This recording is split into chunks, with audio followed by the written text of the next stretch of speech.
मैं रितेश रघुवंशी आपके साथ हूँ आज। और आज हम आए हैं ग्राम कारीरात, जिला सिवनी में। यहाँ पर हम गौशाला का भ्रमण करने के लिए आए हैं। और आप देख रहे होंगे हमारे साथ बहुत सारी गौ माता गौवंश यहाँ पर हैं।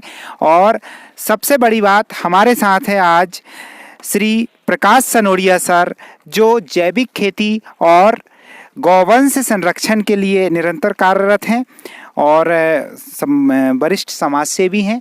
आज हम इस गौशाला की विशेषताएं उनसे जानेंगे और ये जानेंगे कि गौशाला में जो उत्पाद तैयार होते हैं वो किस प्रकार से जैविक खेती में काम करते हैं।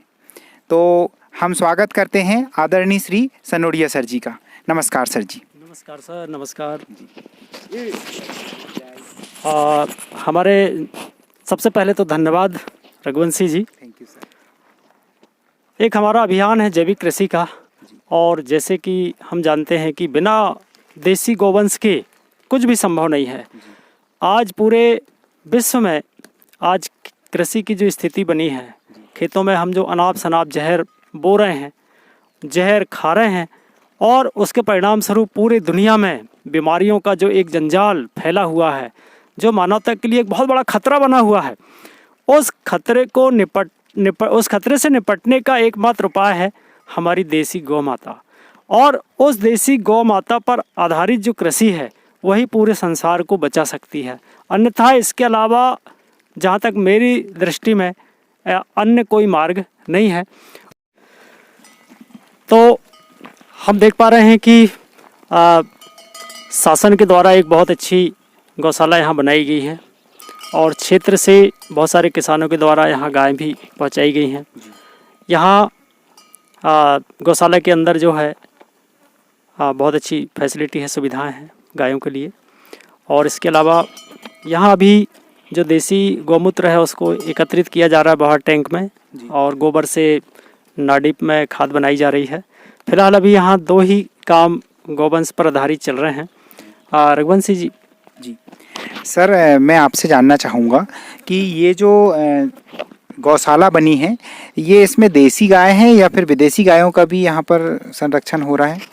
हाँ जी, यहाँ जो हम देख पा रहे हैं लगभग 70% गाय तो देसी हैं, और बाकी जो 30% हैं, 30 तो ना कहें 25% गाय जो है वो दोगलू टाइप की हैं, और 5% जो गाय है वो जर्सी किस्म की हैं। मतलब मोस्टली देसी गौवंशी है इसमें, है ना सर? कई बार मैंने बहुत सारे लोगों को कहते हुए सुना है कि जो देसी गौवंश है वो ज़्यादा उनके जो उत्पाद है, दूध, घी, मक्खन, मही, सब कुछ उनका जो है, या यहाँ तक कि गौमूत्र, गोबर, ये ज़्यादा गुणकारी है, जबकि जो विदेशी गौवंश है वो उतना गुणकारी नहीं है, ऐसा कहा जाता है। इसका क्या कारण है सर?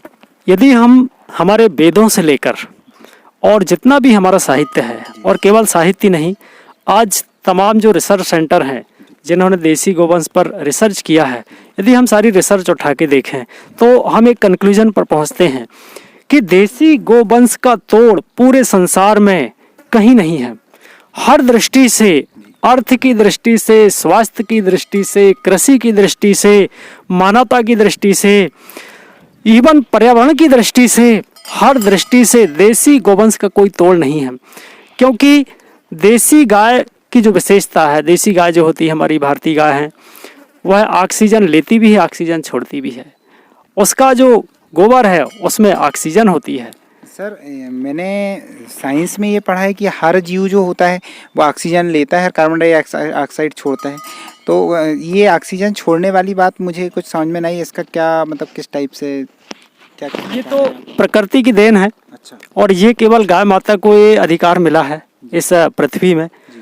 इसके अलावा यदि हम गोबर का एनालिसिस करें तो गोबर में तमाम जो प्राणी होते हैं उनके गोबर में कार्बन डाइऑक्साइड होती है, लेकिन गौ माता के जो गोबर है उसमें भी ऑक्सीजन होता है। बिल्कुल आप सही कह रहे हैं, तभी तो वो जो गोबर का जो कंडा होता है बड़ी आसानी से जलता है। और ये बात तो हम भी जानते, विज्ञान मानता है कि ऑक्सीजन की अनुपस्थिति के बिना कोई भी चीज़ नहीं जल सकती है। मतलब उसमें ऑक्सीजन ज़्यादा मात्रा में होती होगी तब तो वो जलता है। मज़ेदार बात यह है कि जब गोबर से हम कंडा बना देते हैं तो उसमें ऑक्सीजन का लेवल और बढ़ जाता है।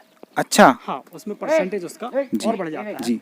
और उस कंडे को जब जलाकर हम उसकी भस्म बना देते हैं तो उसमें ऑक्सीजन का लेवल 60% से भी ऊपर हो जाता है। अच्छा, उसकी भस्म में जी। ये देसी गाय का एक अद्भुत विज्ञान है कि उत्तरोत्तर उसमें ऑक्सीजन का लेवल बढ़ते जाता है। बाकी दुनिया की किसी प्राणियों को ये चीज़ नहीं मिली है और ऐसा उनमें देखने को नहीं मिला। सर जैसा कि कल मेरा जन्मदिन था और मैंने ये डिसाइड किया है कि मैं आगे से सिर्फ जैविक खेती करूँगा। अपनी आधी भूमि लगभग 12 एकड़ ज़मीन में मैं जैविक खेती इस वर्ष से प्रारंभ कर रहा हूँ।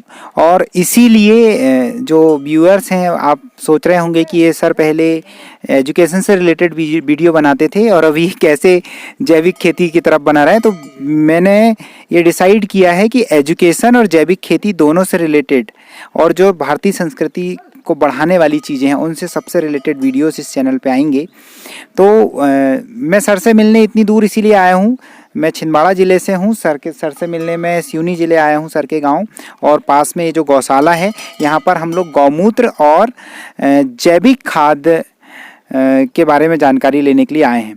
क्योंकि सर एक्सपर्ट हैं इसलिए हम क्रमबद्ध तरीके से एक एक चीज़ जो जैविक खेती में विभिन्न चरणों में गौवंश से हमें क्या क्या फ़ायदा होने वाला है और क्यों गौवंश की ज़रूरत हमें जैविक खेती के लिए है, इन सारी बातों को एक एक करके हम समझेंगे।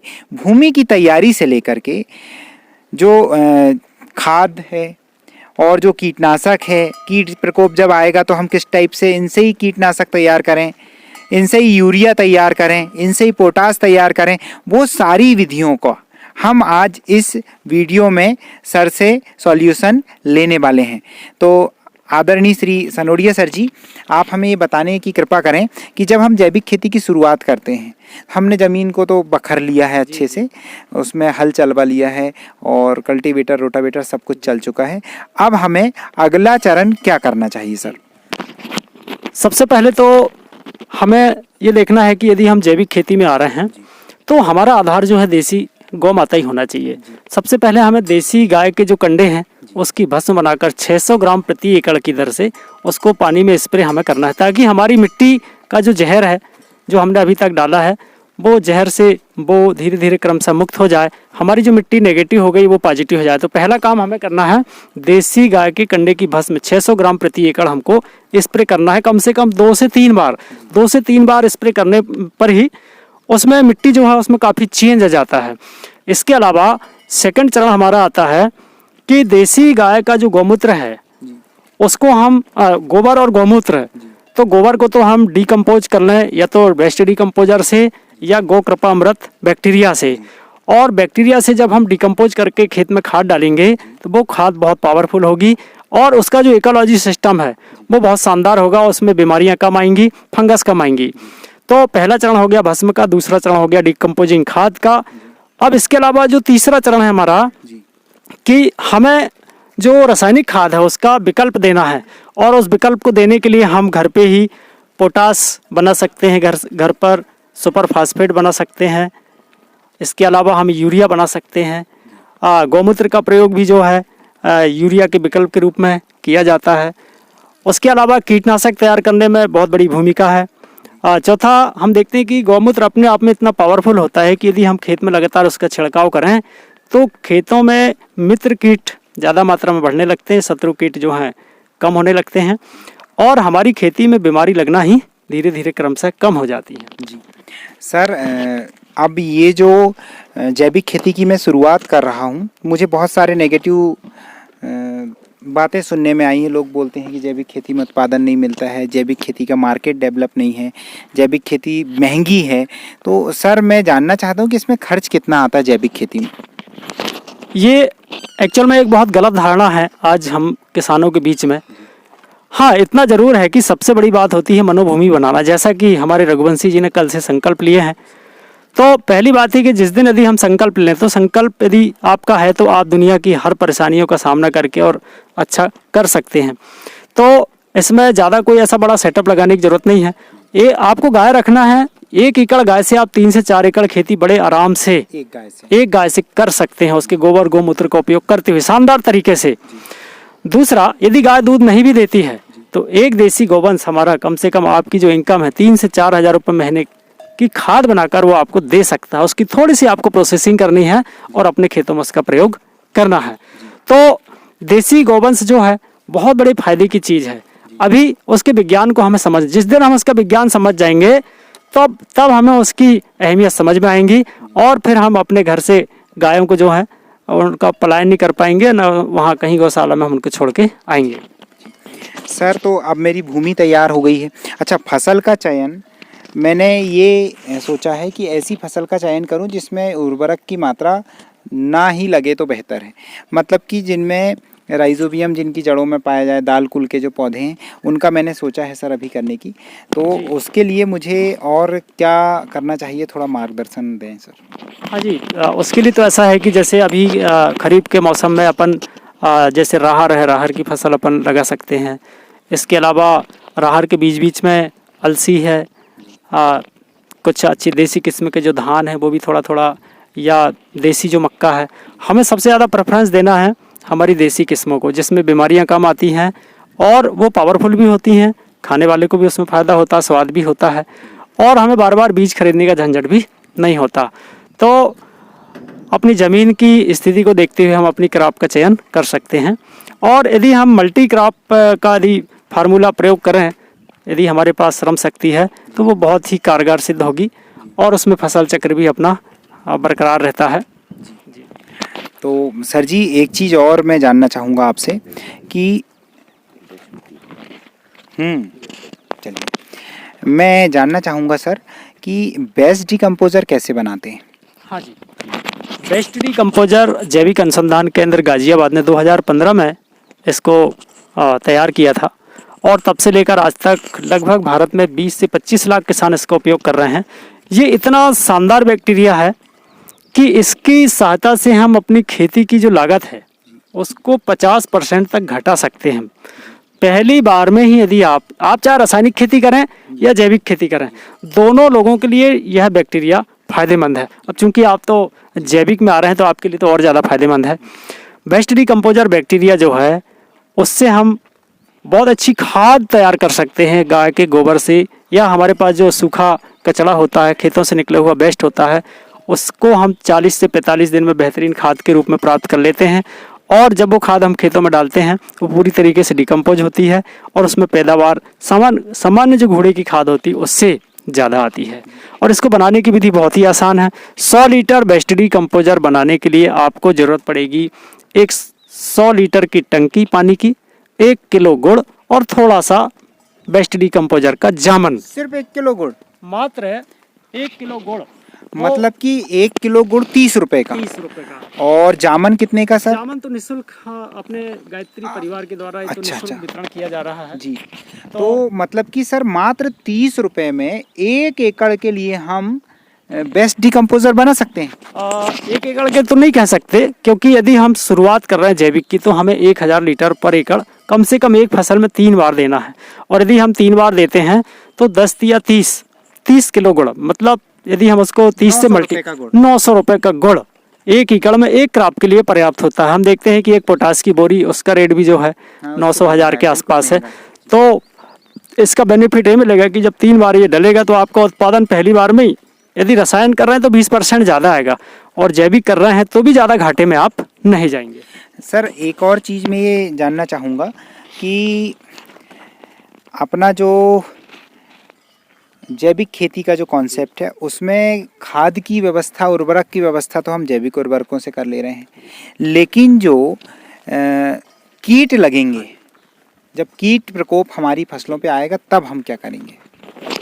जब हम देसी गाय के कंडे की भस्म का प्रयोग करेंगे, उसके अलावा हम डिकम्पोज खाद का प्रयोग करेंगे, तीसरा हम ज़मीन में जहरें डालेंगे, चौथा हम कुछ ऐसे बैक्टीरिया हैं जो कीड़ों के रोकथाम के लिए भी उपयोग में आते हैं उनका हम शुरुआती तौर पर प्रयोग करके और इनको हम कंट्रोल कर सकते हैं। जैसे मेटारीजियम बैक्टीरिया है, बवेरिया बेसियाना है, तो ये ऐसे बैक्टीरिया हैं जो अमावस या पूर्णिमा के 1-2 दिन पहले हम इनको मल्टीप्लाई करके यदि फसलों पे छिड़क दें तो उनसे हम कीटों को काफ़ी कंट्रोल कर लेते हैं।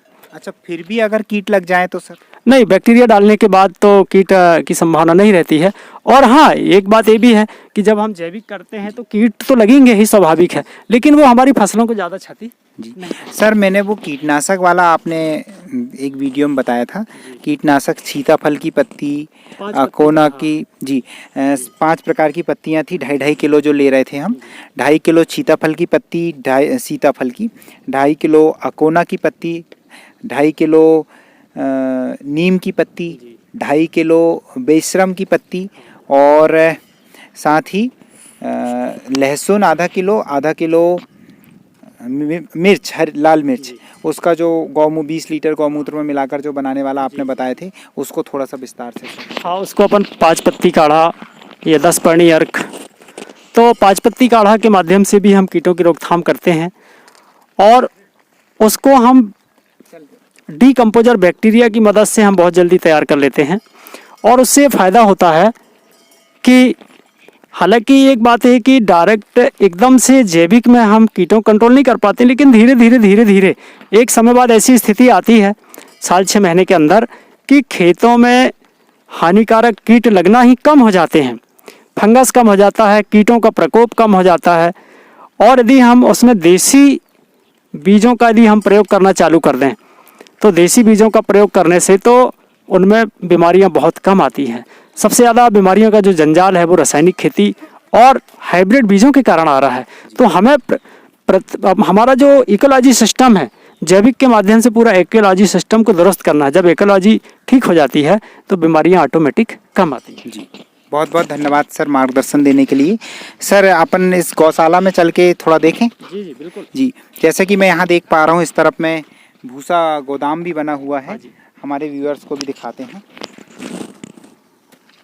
ये आप देख पा रहे होंगे, इस तरफ में भूसा गोदाम है, और यहाँ पर इन गायों की देखरेख के लिए चौकीदार की व्यवस्था भी की गई है, जो कि अभी आप वीडियो के बीच बीच में देख पा रहे थे उनको। और चलिए चल के देखते हैं किस टाइप की गौशाला मध्य प्रदेश शासन के द्वारा तैयार की गई है। ये जगह जगह पर मध्य प्रदेश सरकार ने तैयार किया है, और ये बहुत ही सराहनीय कार्य सरकार के द्वारा किया गया है। ये